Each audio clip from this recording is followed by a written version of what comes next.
नमस्ते। आज हम समय में लगभग 2500 साल पीछे चलेंगे। भारत में उस वक्त एक जबरदस्त बौद्धिक और आध्यात्मिक जागृति की लहर उठी थी। एक ऐसा दौर जब दुनिया को बदलने वाले नए नए विचार पैदा हो रहे थे।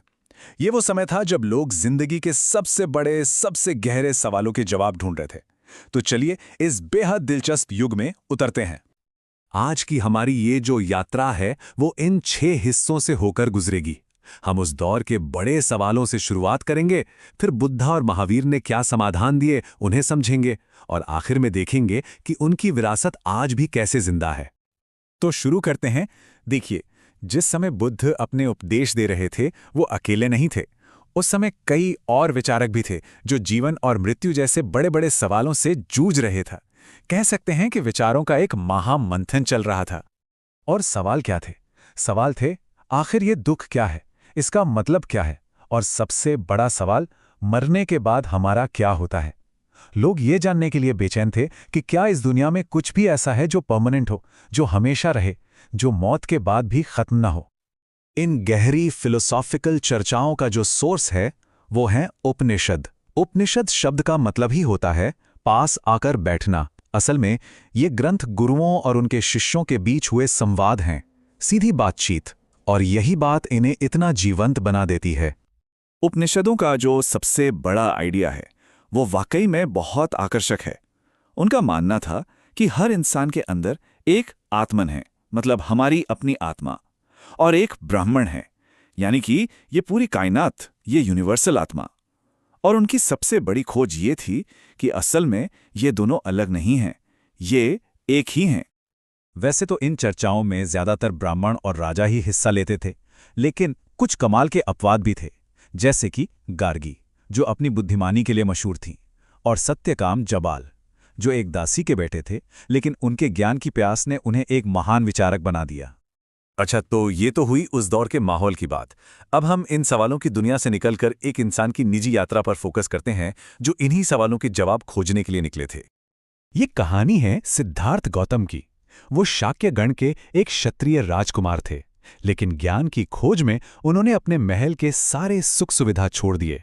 सालों तक वो भटकते रहे, ध्यान करते रहे, और फिर बिहार के बोध गया में एक पीपल के पेड़ के नीचे उन्हें ज्ञान मिला, और तभी से वो बुद्ध कहलाए, जिसका मतलब है ज्ञानी व्यक्ति।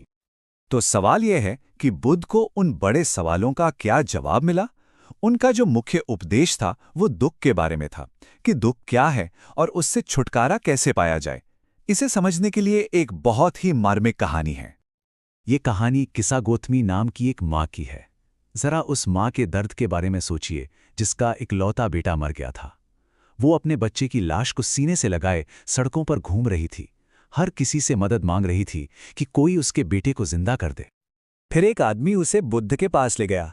बुद्ध ने कहा, ठीक है, मैं तुम्हारे बच्चे को जिंदा कर दूंगा, बस मेरे लिए एक मुट्ठी सरसों के बीज ले आओ। किस्सा गौतमी की आंखों में उम्मीद जाग गई, लेकिन बुद्ध ने एक शर्त रखी, याद रखना, बीज ऐसे घर से लाना जहां आज तक किसी की मौत ना हुई हो।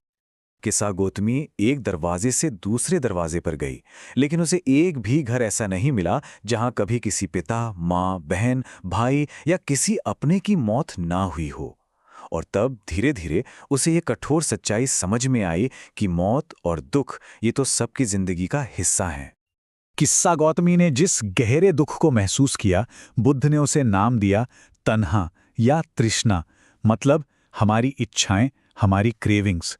यही हमारे सारे दुखों की जड़ हैं।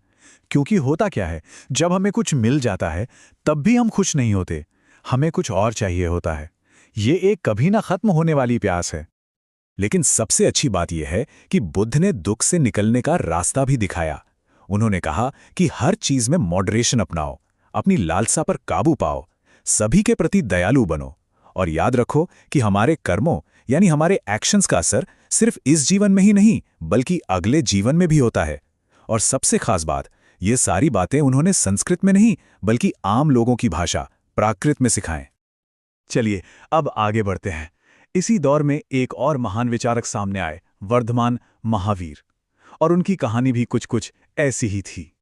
ये बहुत दिलचस्प है सिद्धार्थ गौतम की तरह ही वर्धमान महावीर भी एक क्षत्रिय राजकुमार थे, लिच्छवी गण के, और उन्होंने भी करीब 30 साल की उम्र में सच्चाई की खोज के लिए अपना घर, अपना राजपाट सब कुछ छोड़ दिया था।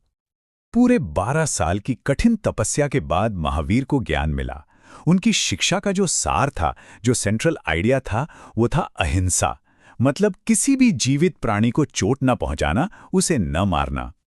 महावीर का ये एक वाक्य अहिंसा के पूरे दर्शन को समझा देता है। सभी प्राणी जीना चाहते हैं, सभी को जीवन प्रिय है। कितनी सरल सी बात है, लेकिन कितनी गहरी है। महावीर के जो अनुयायी थे, जिन्हें जैन कहा जाता था, उन्हें बहुत सख्त नियमों का पालन करना होता था। एकदम सादा जीवन जीना, खाने के लिए भिक्षा मांगना, हमेशा ईमानदार रहना और ब्रह्मचर्य का पालन करना। यहाँ तक कि पुरुषों को अपने कपड़ों समेत सब कुछ त्याग देना होता था। बुद्ध और महावीर दोनों ने यह महसूस किया कि अगर सच्चा ज्ञान पाना है तो घर छोड़ना ही पड़ेगा।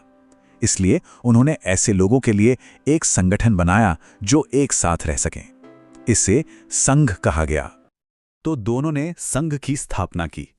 यह उन लोगों का ऑर्गेनाइजेशन था जिन्होंने अपना घर छोड़ दिया था। बौद्ध संघ के जो नियम थे वो विनय पिटक नाम की किताब में लिखे हैं। इस टेबल से हमें पता चलता है कि संघ में कोई भी आ सकता था, मर्द, औरतें, बच्चे, दास। लेकिन हां, उन्हें अपने पति, माता पिता या मालिक से इजाजत लेनी पड़ती थी। संघ के सदस्यों को भिक्खु और भिक्खुनी कहते थे। उनका जीवन बहुत सरल था। वे अपना ज्यादातर समय ध्यान करने में बिताते थे। दिन में एक बार पास के शहरों या गांव में जाकर भिक्षा मांगते थे और बदले में लोगों को सिखाते और उनकी मदद करते थे। और आखिर में हम देखते हैं कि कैसे ये आंदोलन, जो बस घूमते फिरते साधुओं के ग्रुप थे, धीरे धीरे बड़े संस्थानों में बदल गए और उन्होंने एक ऐसी विरासत छोड़ी जो आज भी हमारे साथ है। तो यहाँ एक सवाल सोचने वाला है। अगर ये सारे विचार 2500 साल पहले के सवालों के जवाब थे, तो क्या वो आज भी रेलेवेंट है? आज की दुनिया में मन की शांति की खोज, जीवन का अर्थ ढूंढना और करुणा की जरूरत, क्या इन गहरी मानवीय जरूरतों का जवाब इन पुरानी शिक्षाओं में मिल सकता है? इस पर जरूर सोचिएगा।